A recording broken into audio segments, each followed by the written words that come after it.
Magandang tanghali mga ka-Henry, dito ko ngayon sa sementeryo dahil birthday ng papa ko.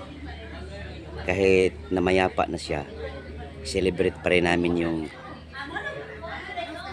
birthday ng kanyang kamatayan. Ipakita ko sa inyo yung mga kapatid ko. Ayan, dami kami dito mga ka-Henry, oh.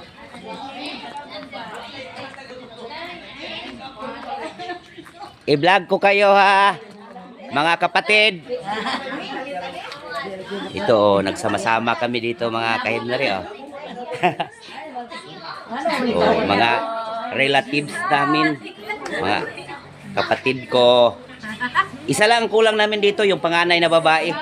Doon sa Iligan, sa Suarez, hindi nakapunta dito. Kapatid, si Jima. Ano bang isang kapatid? Si Jima.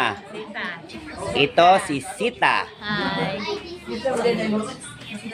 Yung panganay namin na lalaki nakayelo. Oo. Lahat sila nakayelo. Pangalawang lalaki. Tagipon yelo. Ito. Pangatlo na lalaki, guwapo. Ito yung kambal ni Jima. Yung una kong pinakilala. Hello, everybody. Oh, yun oh, pinsan ko yan. Yung maputi na ang buhok, si Ate Norma. Oo. Walang pagbabago yan. Oh, mga apo namin, marami dito, pamangkin. Nagsama-sama. Bawat taon, sineselebrate na talaga namin dito yung date anniversary ng mga magulang namin. Oh.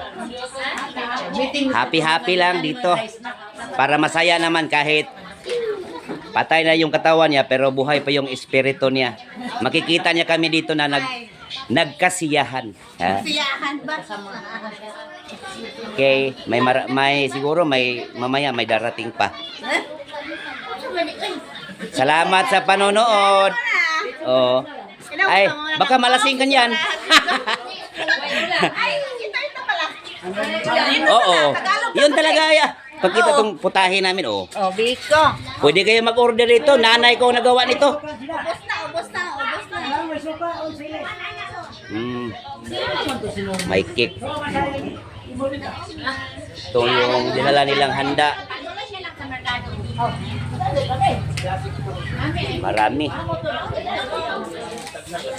Salamat sa panonood. Magandang tanghali. Bye-bye.